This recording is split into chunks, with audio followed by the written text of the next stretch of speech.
Welcome to Rhythm of Love, the podcast. I'm Clarence. And I'm Yolanda. We celebrated our 25th wedding anniversary by writing a book together about what it took to get us here. And in this podcast, we go deeper and break down what we learned along the way. We hope you enjoy and engage. Comment, share, and subscribe. We'd love to hear what you have to say about what it takes to make relationships last. Yes, we will. All right, so welcome everyone to episode 9. It's hard to believe. Episode 9 of Rhythm of Love, the podcast. Again, we appreciate you all so much for your support and for joining us at any point in time, each week, one time, however you engage with us, we appreciate that. So I'm Clarence and that's Yolanda. But you'll hear us call each other all kinds of odd names because nicknames are just a thing that we have. So, mostly babe. Mostly babe. Sometimes, I never call her Yo-Yo Baby, but she had a shirt on a little earlier that said Yo-Yo Baby. I did. But every now and then, I might accidentally refer to you as C# because I'm so used to doing that on the stream on Sunday nights. So last week, we spent a lot of time talking about sex. And what comes out of sex? Kids. Children. So this week, we're going to talk about them damn kids. So, just a wonderfully tormenting outcome of all that fun. That's what it is. So this week, we're going to talk about kids. A wonderfully tormenting outcome of all that sex we had last week. Very good. Very good. So it's a chapter in our book where we talk about it. The chapter is called My Little Love, and it talks about the topic area that I think we're going to try to cover today, which is, kind of learning to raise the kids that you have as opposed to the kids that you wanted to have, because we all got our dreams and goals of those types of things. So we kind of talk about those, and we'll give you our personal life examples, because we have the oddest children. Odd is a terrible word because they may actually hear this and they may say, don't call us odd. We just have, surprising. So much different from us is really what is the best way to describe it. They are so different but also very similar in ways too. That's why we're here to talk about. That's why we're here to talk about. So we have two kids, Simone and Nathan. Nathan just turned 20, so I guess you technically can't. He's not a kid, but he's still our kid. So they're always your baby, and we still take care of him. In ways, we still pay 90% of his bills. So I guess that is a qualifier right there. We still pay like 90% of his bills. He may not be a kid, but he's still a dependent. He's still listen, exactly. And then we have Simone, who is 23, soon to be 24. Maybe not soon, at the end of the year. She'll be 24. And she is... 24, that still blows my mind. She has an autism diagnosis. So she's our special needs kid. And so, we're going to be working with her for a while. Yes. She's out of school, but she's living at home. And will do so for the foreseeable future. We have folks that come to the house that help us be able to work. Since she's not going out to school any longer, she graduated from high school at 21. We have staff people that come to the house. It's funded by the state of Maryland that we live in, right, for them to come and work with her during the day, help her to be as independent as possible, and have a fulfilling life. Yes. So graduated is a kind of a euphemism for what actually happened. She finished. So it wasn't a program. She doesn't have. She doesn't have it wasn't a diploma earning program. It's more like a certification of completion. Right. Of secondary school. Right. Yes. So she doesn't have, at this point in her life, doesn't mean she won't, but at this point in her life, she doesn't have significant capabilities to really be independent. Right. Yes. She needs a lot of supports. Right. In order to, prepare food, to complete hygiene tasks, just the activities of daily living is what we call it in the special needs arena. Yes. So. But okay. So now that you know, go ahead. Our second born is in college. A sophomore. Yes, he just finished his sophomore year. He just finished his sophomore year, and he's working and going to school. Right. He's great. He's a gem in most areas. He's a gem. He's well-mannered young man, very considerate, very sensitive, overly sensitive. We'll get to that. But he's a very good kid. We got, he's a very good kid, and he's matured so much more since he left home. He goes to school.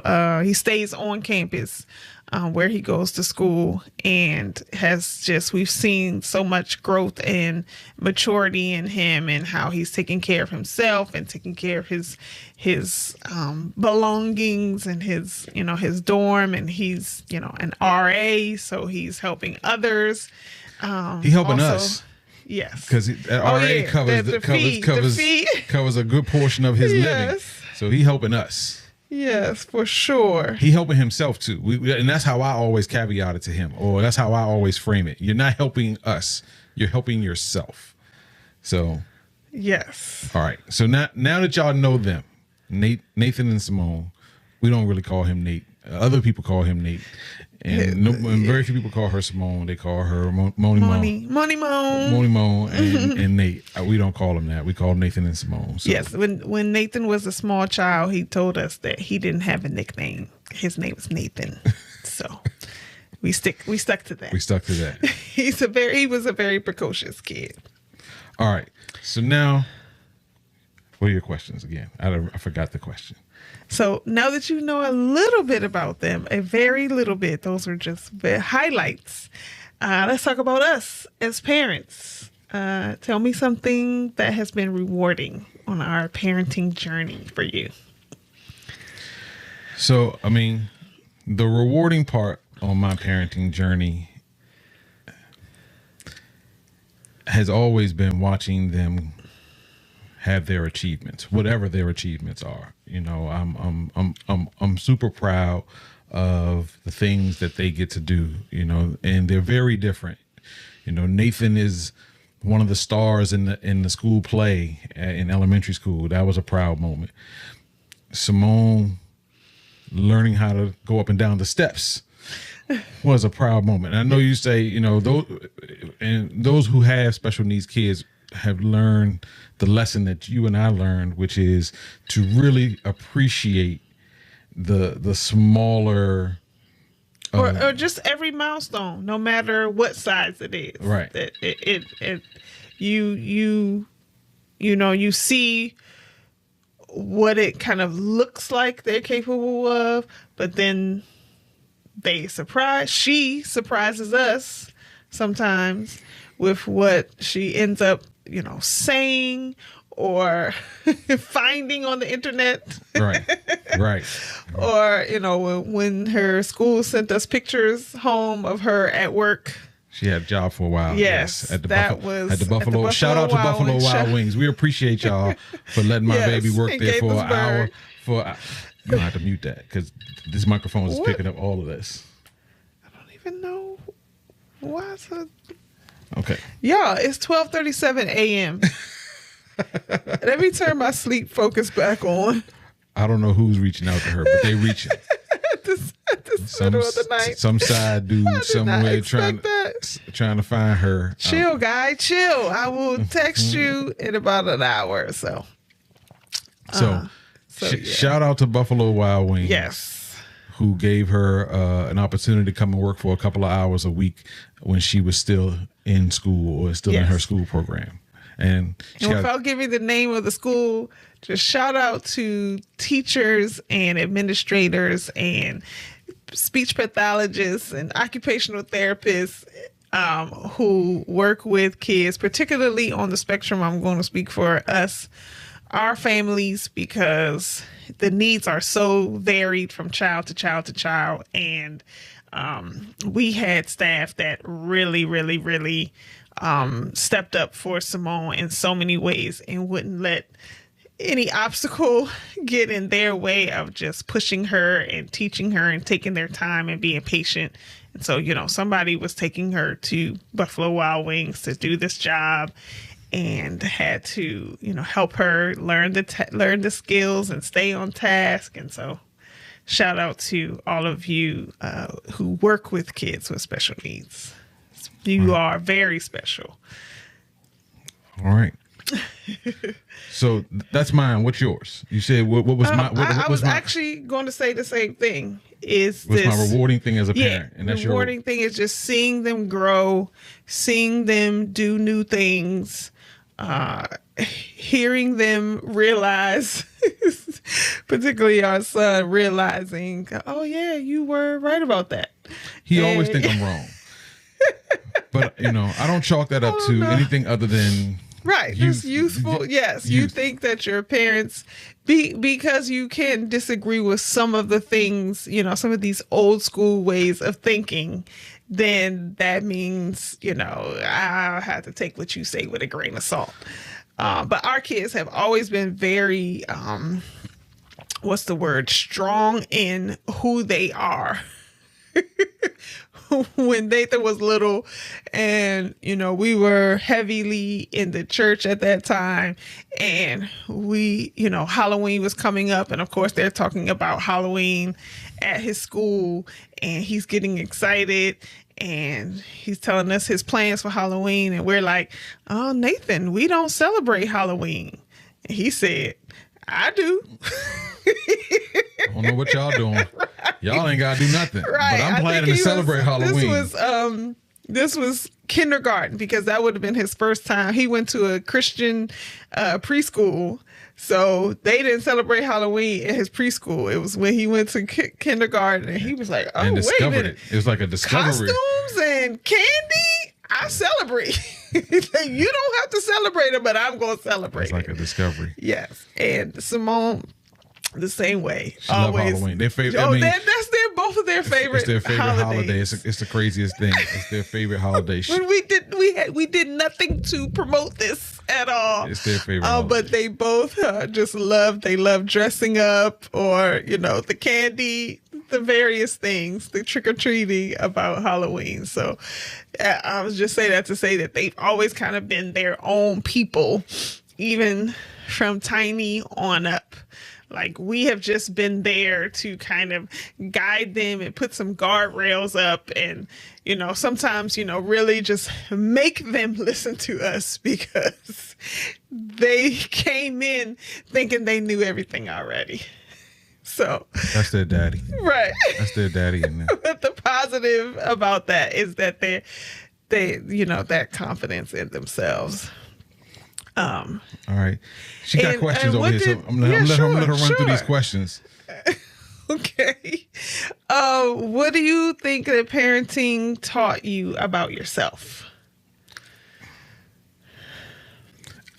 About myself? Or, just taught you how it impacted you, how you changed as a result of being a parent, or how you became stronger in one area or another. So Simone taught me patience. Mm-hmm.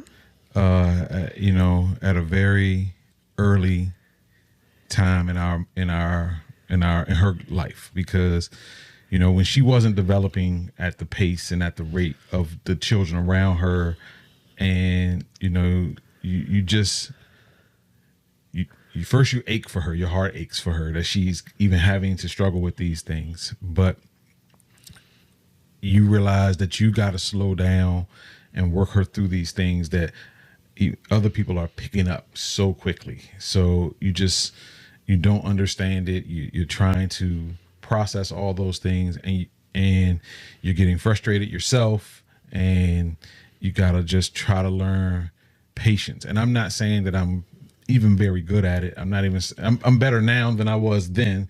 So this is not I have learned to be patient moment. This is because I can make one of those Clarence faces that you make when I say something. You're like, you sure? Right. So I'm not patient. It's not the end of the journey. It's not the end of the journey, but I have learned. You have learned more patience than you had coming in. Because I still have less patience with them than you have. Both of them. So, but that was something that I didn't expect. I had it all planned out, as most parents do. When she was born, we're going to take her here, and we're going to take her there, and we're going to show her this, and I'm going to be that dad who protects her, and all of those kinds of things that you feel and that you want to do, and her specific disability put us on an entirely different path. You still got to do a lot of those things, but the way you have to do them it was significantly different. And not having anybody in our family at the time, or anybody, any friends who had, a child with this, specific challenges that Simone had. It was all brand new. It was so brand new. It was just nobody we could talk to about it but strangers. Really, right. Who could understand or give us advice. And and so I'll let you go to your next question. I guess I'm going to answer all the questions that I'm posing to you. I think what it taught me, or what I learned about myself and what I had to grow through was, I have a tendency to want to lean on myself. I think that when I was coming up as a kid, there were times when, I didn't grow up in an affluent family at any point. And I remember us needing other people often. We belonged to a church, a very, kind of on the small side, medium-sized church, of close-knit people. And we were often needing other families, other adults in the church for this, that, or the other. I won't even go into the list of all the things, but I had told myself that I was going to be, independent, and I wasn't going to need people like we always seem to need people. And then, as we said, God looks at us and laughs because he's like, oh, I got something. I know what's going on with you. And I need, it's important to need people. And it took me a long time to realize that you do have to lean on people. Even though I say on the one hand, people couldn't, friends and family couldn't understand, but, they were willing to listen to what we had to say and say, oh, well, this is what we're learning. This is what she needs. And so learning to lean on other people. And that took me far longer than I would have wanted. It's now that I know how to lean on people, even if it's just for camaraderie or being able to have some adult time or whatever. I realize how valuable that is in having that patience when it comes to being with the kids, because I've had some adult time. And I think having come home from work was probably part of that, where I was just in the house, or at the Target at most, at the little library, doing the little library things, volunteering. So I wasn't really having that adult time as much as I realize now that I need it. Interesting. Mm-hmm. Interesting point. Mm-hmm. How do you think that? Oh, I have more to actually to say about the impact on me, but how do you think that our parenting journey impacted our relationship? So it was a struggle. Yes. Early on, it was a struggle. Yes. You know, we have very different styles of parenting. Mm-hmm. With Simone, it was a little. We had to come to a different place very quickly with her, because her needs were outside of the realm of experience that either of us had. So we had to come to a place pretty quickly. We even still struggled there, but because it's funny that you would say that. I thought about that too, because I'm like, how I was going to word it is that, you know, we are both, maybe it's because we're both the eldest of our siblings or what, but we kind of acted like we knew still. Even though we didn't know, it was like, well, my idea of what we should do is the idea. We both kind of came into looking at it like that. Like, I don't really know, but this is what I want to try. And why don't you also want to try that? Yeah. And then just arguing over what we should try, like whether we should let her cry it out or whether we should, let her cry for a certain amount of time, or how we should feed her, or yes, all the things. How do we teach her how to do things when communication is such a struggle? It's such an issue. Yes. Such a struggle. And I think the more traditional learning approach came with Nathan.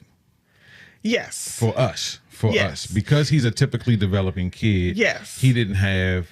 So what I've said before, and I'll say it to you guys out there, is what we had was raising two only children. Yeah, two only children. Two first children, I guess you could say. Yeah, two first children, because they were so different in their needs and their pace.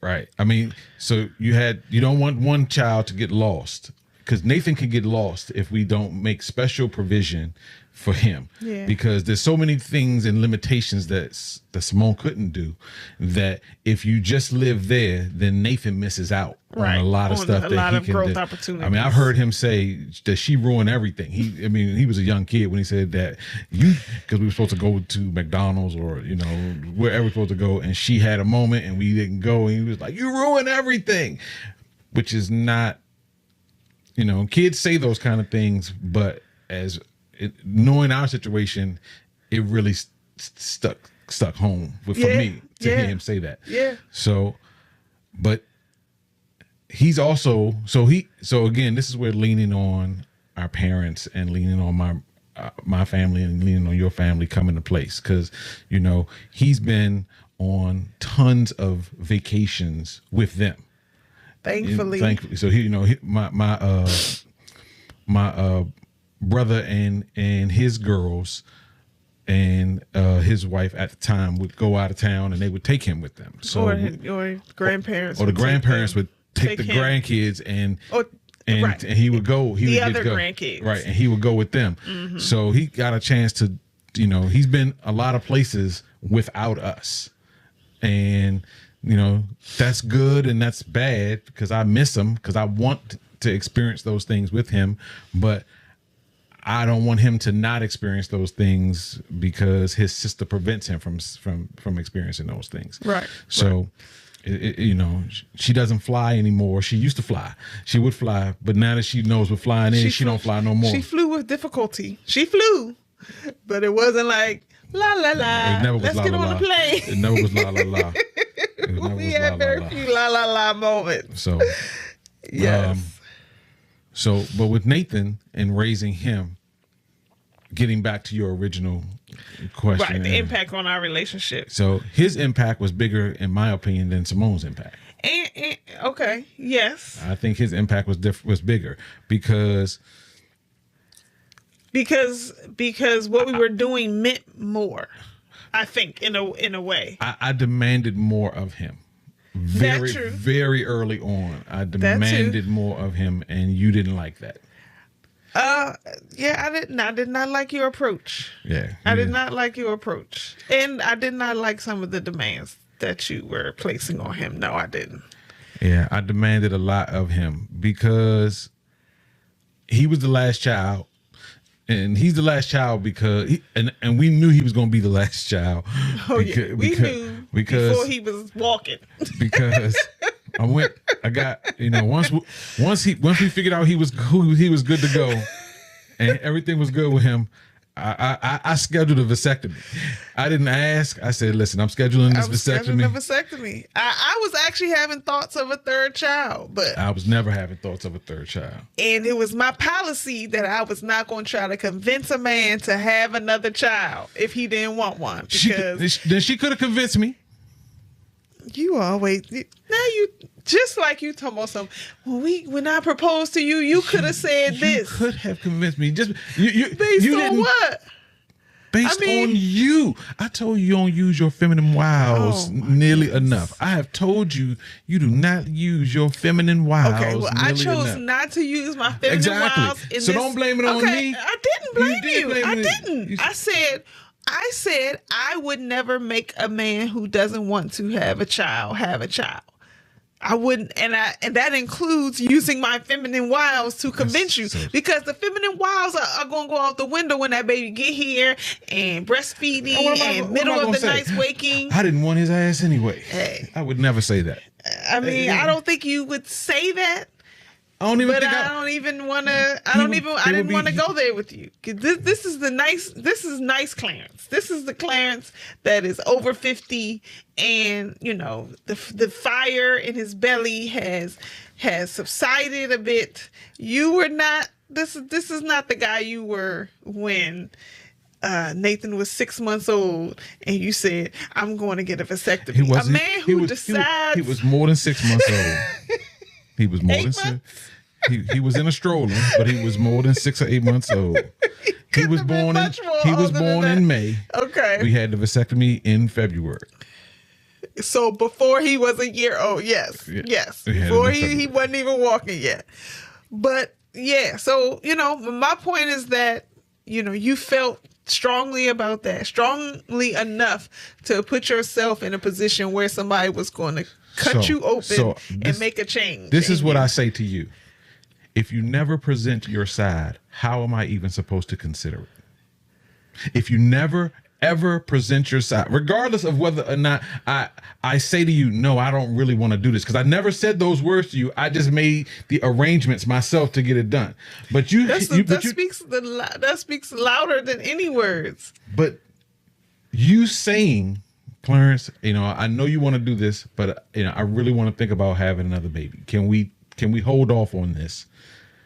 And what am I going to say to you? No, I'm not having a baby. And maybe I say those words, but you give me a chance to consider it. And I've said, we've had this conversation before, which is people who have conversations with themselves about what the other person is going to say. You said what you were going to say in your mind and answered what I was going to answer in your mind, and then decided in your mind to not say anything because you didn't want to be the one to try to convince me of this. No, it never occurred to me to try to convince you to have a third baby. See, you're using the words to convince me. And if a person is ready to make an appointment, I'm not sure how we got here, because I was only saying that I did not try to ask you for a third child because you were ready to get a vasectomy so early on in Nathan's life. We got here because I wasn't even 100% sure that I wanted a third child at that point. And all of these things, you never said anything to me. You never said I didn't know until years later that was what you were thinking, or that was what you were feeling, and you never said one word. Okay. And you're taking it as I'm blaming you for something. I'm not blaming you for anything. You seem to think that I'm blaming you for something. You blaming me for not having another child. I am not blaming you. That was not a blame at all. That was a statement of you didn't. I had thoughts of a third child, but you were already going to get a vasectomy. That is not a blame. That is just a statement of the facts. We're telling the story. Just because it is a statement of the facts doesn't make it not the other thing. Well, if I tell you it's not the other thing, then you have to believe me. But at the same, okay, that's fine. You never said anything, because then you can't turn around and say, "Oh, this is the nice clearance." Now that clearance would not have even considered. Okay, and you're getting into that. What I would have considered, and what I would have, what you would have had to convince me of. But you never said anything. I said to you my reasoning. I said, I'm hoping. I'm 35 now, or going on 35 when Nathan was born. I was a little over 35, and I said, I'm hoping to have my life back by the time I get to 55. And a person says that to you, and that's something to honor. A person says that to me. I can't speak for anybody else, including you, how you would have taken that if I had been the one saying those things. But as I said, it's not an honor when you come years later and say, I was consider, I really wanted to consider a third child. Then you're not really honoring what I said, because that was super lighthearted. I mean, I came to terms a long time ago with not having a third kid. There was never a time where I was like, oh, I just wish I want a third child. If I was more sure about how I felt about having a third child, then yes, I would have brought it to you. But I wasn't sure myself. I won't say, oh, yes, I would have brought it to you just because I was sure. But my point is, by me mentioning it now or any other time, it's not. Because this is not the first time. I know, but it's not an upsetness like, oh, we could have had a third child. At this, based on what I know, or based on my life experience of having children, I don't take having children lightly. Like, some people could just be like, oh, that baby is so cute, it make me want another baby. I don't have thoughts like that, because I know children come in all types of people. They are all types of people. And, if we had a third child, and that third child had their own set of special needs, that would have been, a bigger challenge for our family, to whatever degree it would have been. So, of course, that's in the back of my mind. Having a child is not a willy-nilly decision at all. And so, I'm not bringing it up at all to say, this is the regret of my life in any way, shape, or form. You're being pretty dramatic.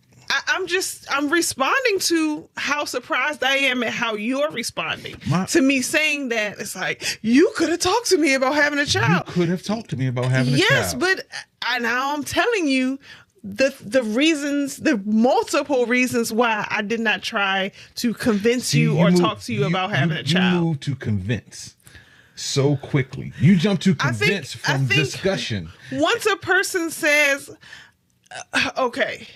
You move to convince from discussion as if they're the same thing. Okay. To me, they are, once a person has made an appointment to get a vasectomy. I would say they are for you always.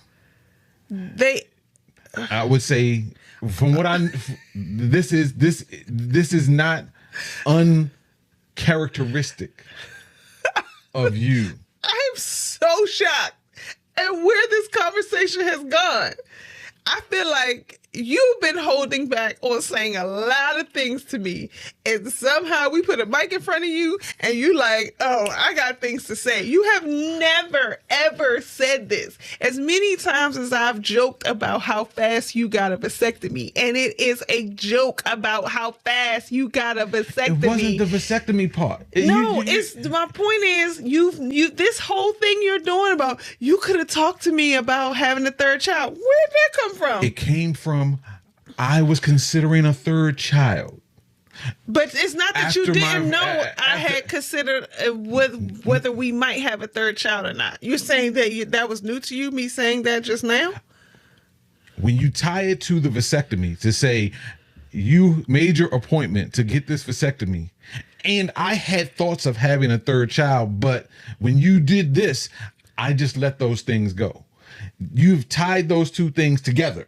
To me, you've in previous conversations that we've had, those two things were never tied together. You make a joke about my vasectomy, which was fine, and then some other time in the conversation, some other conversation, you might say, you know, I wonder how things would be if we had a third child. But now you've just tied them together. Only in the continuation of the joke. You've never tied it together in any continuation of the joke ever before. Okay. So that is new. So put a mic in front of me and I start tying things together. I don't know what to say to that. Whatever you feel like you're hearing that I'm saying about blaming you or not taking the opportunity to convince you to have a third child. There's that word again. Or not taking the opportunity to discuss with you. Turn that back on yourself because you just admitted I didn't discuss the vasectomy. I just made an appointment. So you were making a decision. I was making a decision for me based on what I wanted. And, right. I'm good. And I understand even though we were in a relationship. So now we've changed the conversation again. So that's fine. Now we've changed it. Now we've changed it again. This had nothing to do with the relationship. And I'm not having a conversation about, yes, I should have discussed with you before I made my appointment. Okay. Yes, I should have. Yeah. But you've never tied to say, no, I don't want you to do this, or I wish you would hold off on this until I decide, or until let me think about whether or not I want another child. No, because you think that's convincing me. No, because in the interim we could have actually gotten pregnant, and then there would be no decision. Neither one of our babies were playing. Well, that's different. That's on you though. So that's on you, right? And that would have been on me too. That's on you. That would have been on me too. So. This is not that. In no way was I tying them together to say that he didn't even give me a chance, any more than I've joked about the vasectomy before. Like, don't take that any kind of way. My point is that you had decided that you didn't want a third child, but I hadn't decided yet whether I wanted a third child or not. That is the end of the point. It doesn't it's not a blame. You don't see the tie. No, I don't see how that made you react the way you just reacted.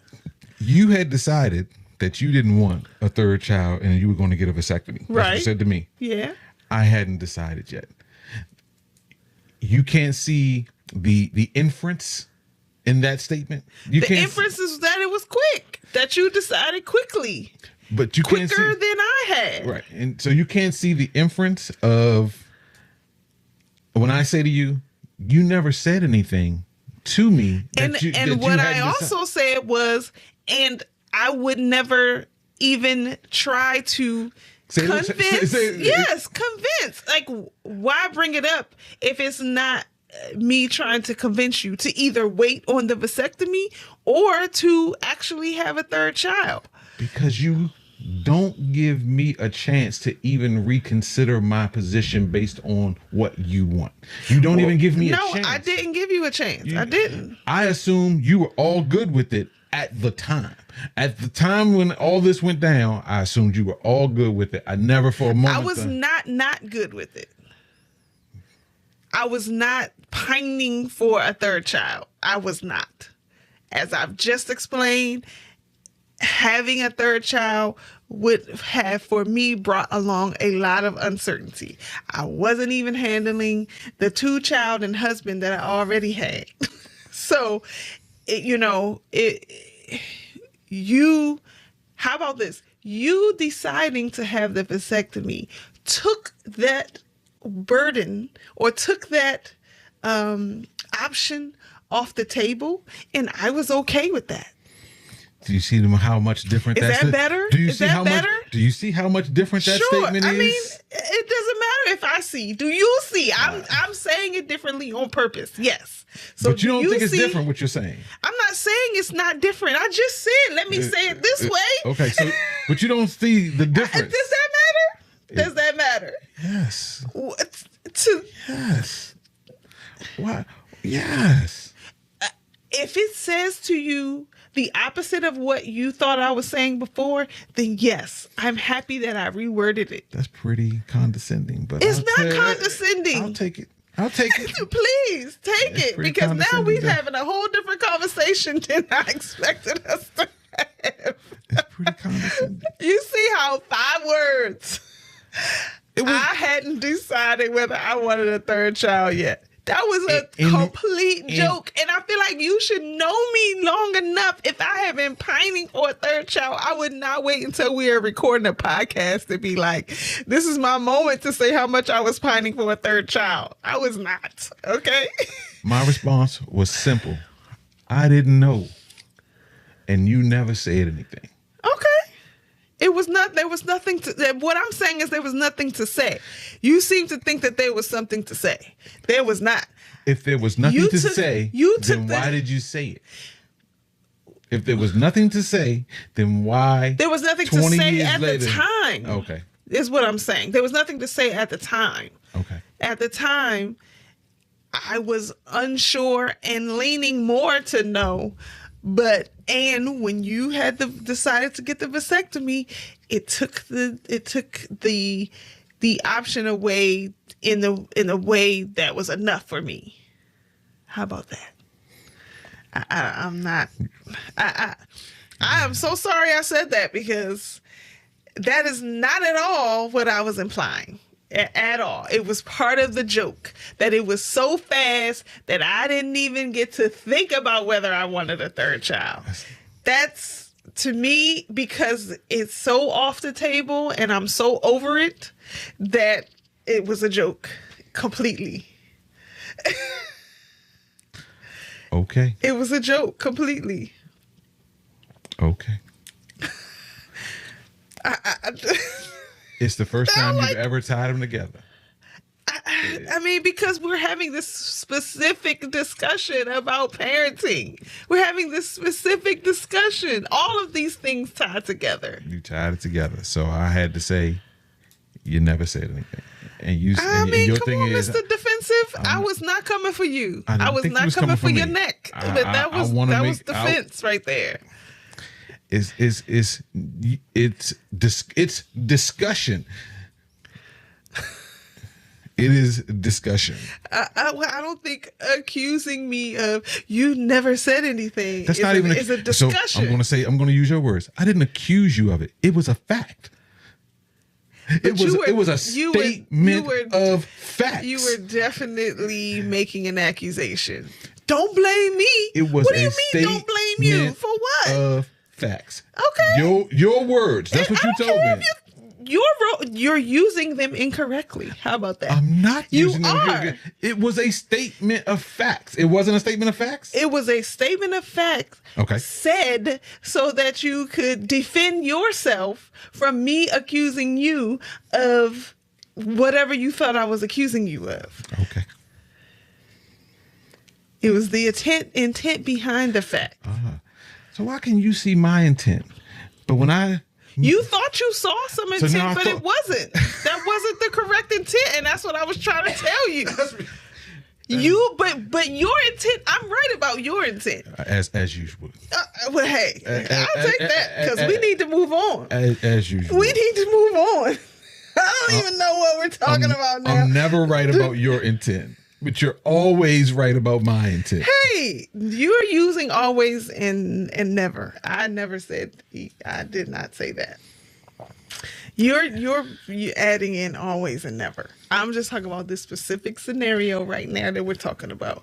In which case you thought I was coming for you and blaming you for something, for us not having this discussion, and I was not. It's so far from that. That's why I was sitting here shocked, like, where's he going with this? Because it didn't occur to me that it could even be taken that way. I thought you knew by now that, our youngest is 20. If I had never tied them together before, I was not going to wait till we on a podcast to tie them together. I can assure you. Tie them together. That's all I can tell you. I can't. I said them in the same sentence. Almost in the same breath. But it was still a joke.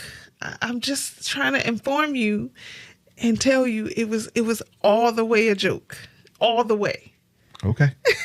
It was a joke I'll never tell again. I was not trying to express anything about me feeling some type of way. Okay. Okay. Do you have more questions that I can answer? I don't know. Did we actually even answer the little one we were just answering? So I'll say this.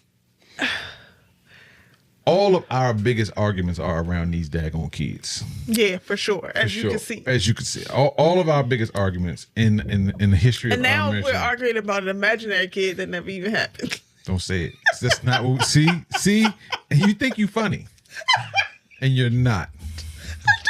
I do think I'm funny. You think you're funny. And you're not. Okay, yes. And I would say that answers a question about the impact on our relationship. We were at each other's throats quite a few times over disagreements about how to raise the kids, how to respond to whatever the issue was at hand, how to take them to the next level of this, that, or the other. Yes, that was hugely challenging for us. Yes. I think, we were both very opinionated about everything. And just almost always on the opposite side of the fence in terms of what. This is definitely always. This is definitely always. We definitely always. So it's a good thing, I think, that our kids had two parents who brought different things to the table. I think that the kids, in the end, both of them benefited from what we both brought to the table in different ways. And so, what I learned in the long term was to lean on to recognize their needs at specific times and recognize which parent they needed at that time. Because, as they're navigating their way in space, they need certain things at certain times. And I couldn't give it to them I couldn't give them everything. You couldn't give them everything. But together we got a good, I would say even if you tack on a few more people, but there's a few more people who've given stuff as well. We've had a village. Yes. And continue to. But learning that was the real lesson of them. Right. And getting to that, I think we've said this before. We said this in the book in a different context, but we had to realize that we're on the same team. We want the same things in terms of our children to grow up to be successful adults who can do, in whatever capacity they have. We want them to meet that full capacity and to meet that full potential. And so we can't spend all this time arguing about what should be done because we're both coming from the same mindset of we want the best for the child. Right. And so we really just had to be like, okay, we'll try it your way. Let's just try it your way then. And both of us have said those words. And both of us have said, I give up. Let's try it your way. Or, you do that and I'll do this when XYZ is happening. Or, So. And sometimes, and then and on the other end of that try, acknowledging the successes and not blowing up The failures. the mistakes. Yes. Right. That No. if somebody's way turned out to be a mistake, it wasn't like, you see, your way Right. was wrong. You don't blow it up. It had become our way. Right. At that point, once we decide this is the direction we're going, this is our direction. It's not your way or my way. It's our way at this point. And then, if it's successful, we all celebrate. We all celebrate. And if not, it's a mistake, we redo read. it. Yes. We redo it. We rehash, circle it up we and revamp, redo we it. try to, or move, just step forward from that point. Right. Step forward from that point. Wow. So It's we're on like, me. I know. You can blame me for this. Listen. I was taken totally off guard by you saying that. I'm so sorry. I did not. Yeah, as I've said, I won't repeat myself. Except just to say I apologize for any insinuating at all that you were to blame for us not having the third child that I wanted. Did not, and I do not blame you. Apology accepted. Because I just have a couple of more questions. And I'm going to just say that my answer to this question and then ask you this question. Because I think that the children had a big impact on our faith journey, our faith walk. At least for me, I'll speak for me. Because it was a whirlwind of, starting out with, if we're Christians and we, went to churches that were more charismatic and believe in the power of God and, what he will do and that he's in control of you, and he, it doesn't make mistakes, all these things. And so a lot of things that we heard in the beginning, if people were trying to encourage us when we first found out she was diagnosed and, things were obvious, the challenges were always very obvious, that if we just have faith, if we just believe, that, she will be healed. And I think that both of us have walked, this faith walk kind of on our own, not really so much together. We lean in together, and support each other and talk about these things. But it really has been an individual journey, just like, your relationship, a person's relationship with God is an individual journey. And we've kind of maybe arrived at different places, I think, too, because, I have been saying she has autism. She has an intellectual disability. And not because I don't believe that God can, that miracles can happen and that things can change. I've been watching things change. I've been watching her mature. I've been watching her, have less dramatic emotional responses to things that she used to have. Very dramatic and physical, aggressive, sometimes responses to certain triggers. I can perceive that she understands more. That was one of my prayers, is that she would understand more in terms of communication. Communication is continues to be an issue, but it used to be a much bigger issue. It was very hard for her to understand. And she would read your facial expressions and she would read your body language and other things that you may not even be aware that you're doing. And you're sending mixed messages to her because your mouth is saying one thing. I won't even get into all the details. My point is that, I think I can say that I need to say that she has autism, has an intellectual disability, and that God is using that to grow our patience. He's using that to connect us with other people who have special needs kids or who work with special needs kids, to talk to other parents about what our journey has been like, and for them to keep their head up that we could stay married and all these things. So I think God is working on a macro level, through this, as opposed to my expectation in the beginning was just, God, take it away. Just take it away because it's too much. Our house is in turmoil. I'm sad. I'm depressed. Da, da, da, da, da. Just take it away. But now, my prayer is just like, continue to use us, continue to show us why these things are the way that they are. Continue to help us to just have success, regardless to push through how hard it may be sometimes. So, I think that whereas in the beginning I thought strong faith meant believe that he's going to heal. And now I think that my strong faith is no matter what happens, he's got us, and he allows really hard things to happen to us for whatever reason that is, which I still haven't figured it out. But he's never abandoned us through the hard things, and good things have happened as a result. Yeah, I don't know.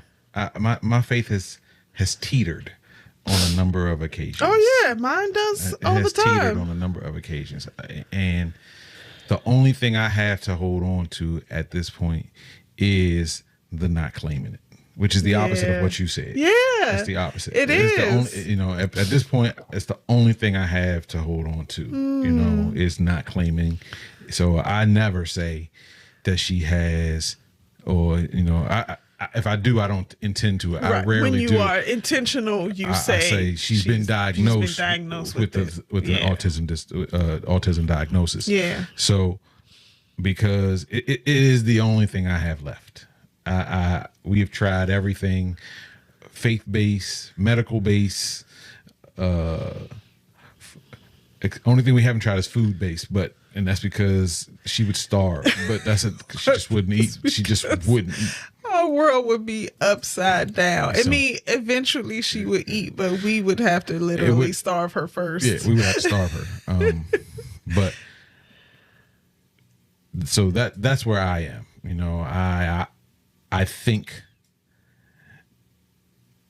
I don't want to ever say that I think he's abandoned us. That's because I think that's too strong, because we have too many other things in our life to say that we've been abandoned. Mm-hmm. We have lots of blessings, so we count those. Mm-hmm. But I've said this before, and I'll say it again. I would give them all up. I would give them all up for her to be whole. Yeah. I would give them all up. Amen to that. I just hold on to that will be the case, that one day she will be whole. We don't even get to go to church very much anymore because she turns it out in the churches. Yeah, she's not. There's a lot of things that she's refusing to do right now. Church is just we had pushed sat in the lobbies where one person sit in the lobby and one person do this, or one person go and one person stay at home with her, we've tried all the permutations of being a church going family, and it's little success, little to none. So Thank God for streaming, because I will stream a service on Sunday, and so COVID gave us that gift, yes. that now we can stream, and we can still get some word in that way, and in some of the other ways as well. But that's where I am. So to come to an ending on that is where I am. So that is the only thing I have to hold on to, is that one day I will wake up and this will all be different. And, I hear you. And it could happen. And because it could happen, you're gonna hold on to it. Hold on to it. All right. Hold on to God's unchanging hand. So I think people can probably hear in how much we talk about her that she encompasses significant energy. The lion's share of our energy as parents goes towards her. Okay. And I would say that there are still some things that, because, I hesitate to say too much about Nathan because he is his own individual not that Simone is not her own individual, but she needs us. She needs us in a different way. And we in a very tangible way. Right. And we need to be able to talk about her because it strengthens us to do what we have to do for her. Okay. So I'm saying that to say the difference why I would say more about Simone and tell a little bit more of her business is because of that. Okay. Whereas with Nathan, I think there is more we could say. Raising him, had its rewards, obviously. And, we're so very proud of the person that he is becoming every day. But there were challenges there as well that I don't feel as comfortable speaking with in a public arena because he's out there in the public arena and, that's his business. Right. So if you hear us talk about so much about... If you hear this, the point is, don't take us talking about Simone as any indication of how much we care or how much we think about, love or think about or want for you or dream for you or all those things. We just want to give you the space to actually be able to achieve those things. Yes, to just be you and not have some recording out here about your parents selling your business. Yes. You did tell us you was going to celebrate Halloween. But that was a long time ago. I think it's safe. Yeah, safe to say. And so that was one thing. I might tack on the Baloo school play to the end of this video. I might tack it on to the end of this video. That would be great. He was so good as Baloo. Oh my God. And we not saying that just because we're his parents. So the only thing that I would say about raising Nathan was I had to adjust who I was as a dad. So, I grew up she grew up in a house with three girls. With three sisters. So 4 of us all together. Right. 3 sisters. Well, actually, three sisters. I won't correct myself. I have 3 sisters. She had 3 sisters. Her brother came to live with her for a while, but he didn't stay. That's not the part I was going to correct. It was that I was already in college by the time my youngest sister was born, so I wasn't really living at home anymore. I wasn't raised with her. So, but she got, she has all girls. That's the point. Yes. And I'll go one step further and say non-athletic girls. Like that is not where their strength or is not where they spend their time. Much more artistic, creative girls. Right. And I grew up in a house where you played all 3 sports from the time you were 7 or 8 years old all the way until you couldn't play them anymore. And that, that happened at various points for everybody. Mm-hmm. But we played all the sports. So my son, who has no interest in these things, was a huge adjustment for me to try to figure out how to relate to him. How for us to actually have connection, because I tease him when I say this and he doesn't care about this. I actually said this to him.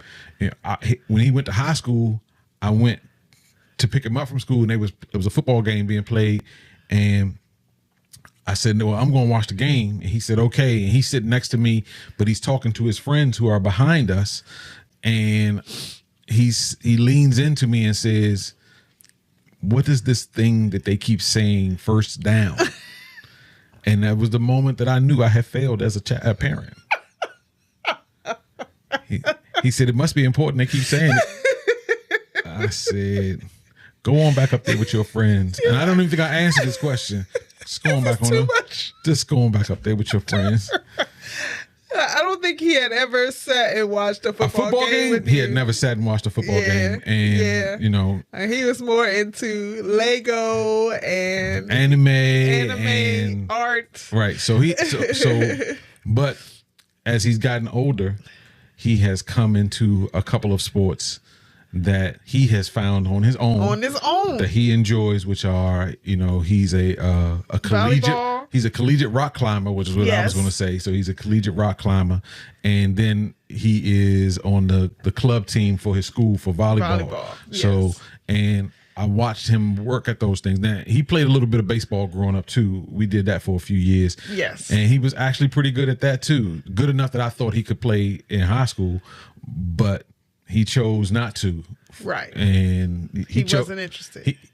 He was less than not interested, according to what you told me, which is he hated it. Right. That's what he told you. But okay.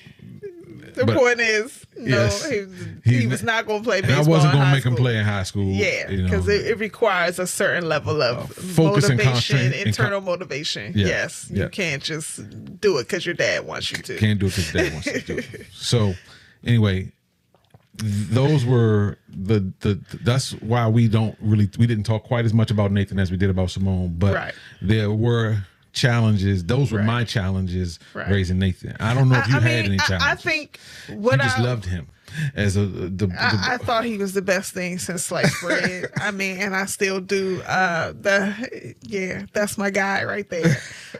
We've been through a lot together, and we connect in very natural ways. I'll say that.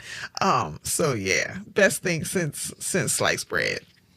But I will say, in terms of if I could do something different, you had just mentioned earlier that, if he was going to have time to travel and time to do things without his sister, it usually happened with other people. And I think that I would have rethought that. As I would rethink that if I was able to raise him all over again. I would have said we should do more things with just him. We didn't have the level of support that we have now in kind of off times, like on the weekends and stuff. She was just ours, and it was very few and far between where we would have to be traveling, or we would have to be, engaged in something that, was required for her to not be there, for us to ask someone to care for her. And I wish that we had sought out those options beforehand. If they were an option, I can't even say they were. What was an option. I can't say they were. Right. But, that if we had had the wherewithal to do more things, to have him have that parent-child time that isn't interrupted by her having a tantrum or a meltdown, or us not being able to do certain things because she's going to have a reaction. I would have liked to give him that. Some more memories of him being with his parents and having a stress-less time, as opposed to what turned out to be often a very stressful time. And the other thing is, especially when I first came home, because as for people who may not know or haven't watched other episodes or read the book, I was a stay-at-home mom for, I left work when Nathan was maybe 3 or 4 years old, something like that. Maybe 3, probably somewhere in that time period. And that was something that I would have never, ever, ever done as a person with her own options.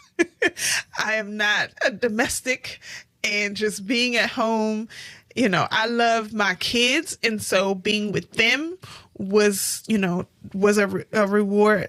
I felt like it was not a waste of my time or anything like that. But it was very hard for me to be home. It was very hard for me to... So what would you have done? Oh, okay. I mean, I'm getting there. I'm getting there. Because of the difficulties, I spent a lot of time being sad. And not be, I knew, and now I know, as you said, he's a very sensitive person. He was sensitive to that all along. I didn't know until he was more of a teenager just how sensitive he was to that. And I would have, I wish I could have pulled myself out of the funk that I was in a little more, especially when I was with him and that kind of thing. So you live and learn. Yeah, I mean, we learn. We do a podcast about it. Right. We may end up breaking this into 2 pieces, and we'll just do one half of this part week, 1 and part 2. Yeah, that might be. And we'll just do it at about 35 minutes and somewhere around it. But okay. So, but yes, no, I want to end on a positive note and say that it has been a heck of a journey being a parent with you. I mean, again, heck of a journey. We talk about it. Learning to raise the kids you have. Right. Is instead of the kids lesson that you had in your mind when you said, "Oh, I'm gonna become like a parent," or when you got pregnant and you were going through the 9 months of pregnancy and dreaming of this, that, or the third, and then you have the kids that you have, and you really have to make an adjustment. You really have to learn how to parent them, how to sometimes parent yourself, right? Parent your spouse. Parent your parents. Everybody has to learn. In our case, everybody had to learn new things about how to engage. Right. We would send a 4-page document to our parents when they came over to watch the kids for the weekend. Here's 4 pages on how, and one half of 1 page would be Nathan, and 3.5 pages would be Simone. It was incredible. It was an incredible amount of work. So we appreciate so much everyone who has supported us, who continue to support us as parents. Our journey is not over. We are 53 and 50.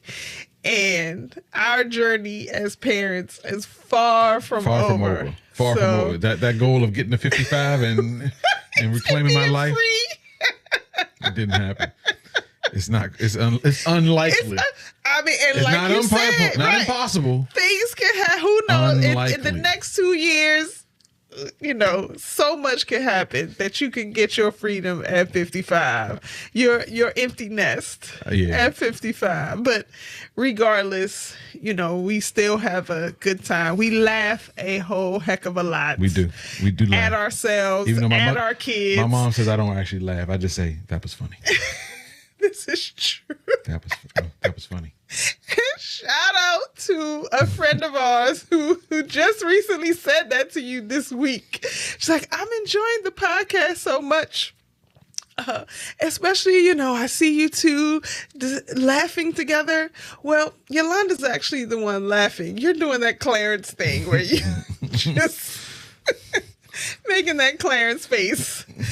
But anyway, we have enjoyed each other and do continue to enjoy each other. Just recently, Nathan got on us about, because there had been a pause in us sending him music.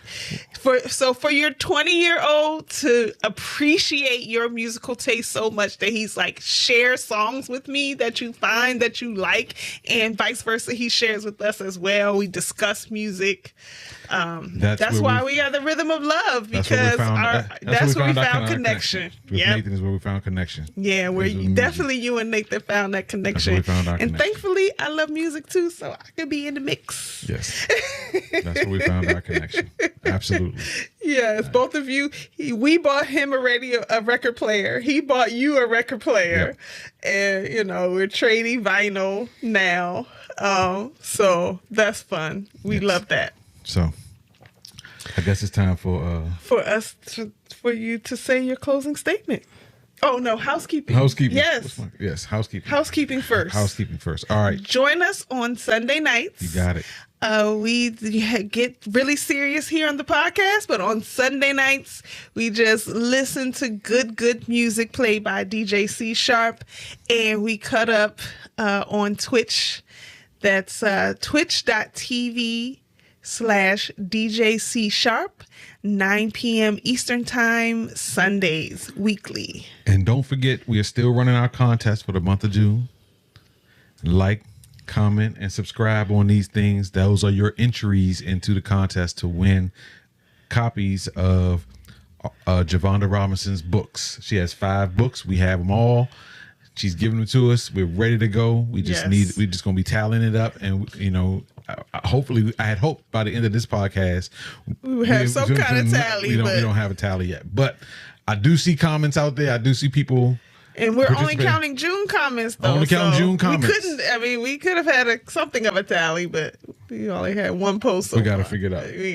We have to figure all of that stuff out. And we're out. only doing those 3 places because those 3 places are the easiest to actually record. We're still learning about this, guy. So I think Spotify has capability of commenting too, but we don't know how to do that yet. Please help us grow our YouTube presence, and then we can work on our Spotify presence. But please help us grow our YouTube presence, and that's how you help us grow, by liking, commenting, subscribing, sharing, all of those things. We do greatly appreciate that. And as our thanks, you will get 5 awesome books from author Javonda Robinson. Yep, and we're working on another contest a little bit later in the year. Yep. We got a couple contests we're gonna run. Yep. So. If you have a business and you would like to work with us and sponsor a giveaway, please write that in the comments or DM us. We would love to hear. We're at, if you may have noticed, we've changed the names of our social medias. To Rhythm of Love Podcast. Yes. From CYL Entertainment, which is our overarching company name, to now we're Rhythm of Love Podcast. So we're working and we're evolving just like you guys are. Yeah. So this is a work in progress. So thank you so much. You can see we fussed, we argued, we discussed, and we resolved all in this show tonight. We apologize. We accepted apologies. So you know, you heard a full song tonight. So this is us showing you our rhythm of love. We hope that you can use this to help you find yours. So that you can live by the rhythm and love by the rhythm. Thank you, guys. Have a good one. We hope you've enjoyed another exciting episode of Rhythm of Love, the podcast, hosted by Clarence and Yolanda Lewis. Theme song by Kendra R. Book graphics by Rihanna Denise. More information is available at cyllentertainment.com. Please join us on Sunday nights for our live stream on twitch.tv/DJ C#. Look for the bare necessities, the simple bare necessities. Forget about your worries and your strife. I mean the bare necessities are Mother Nature's recipes that bring the bare necessities of life. Wherever I wander, wherever I roam, I couldn't be fonder of my big home. The bees are buzzing in the trees to make some honey just for me. You look under the rocks and plants and take a glance at the fancy ants and maybe try and feel the bare necessities of life will come to you. They'll come to you. That's all the ridiculous. Baloo, do you see these tiger tracks? Shere Khan is right on our trail. I've got to check this out. Don't you worry, Maggie. Go on ahead. Little buddy's safe with me. Don't move. We won't.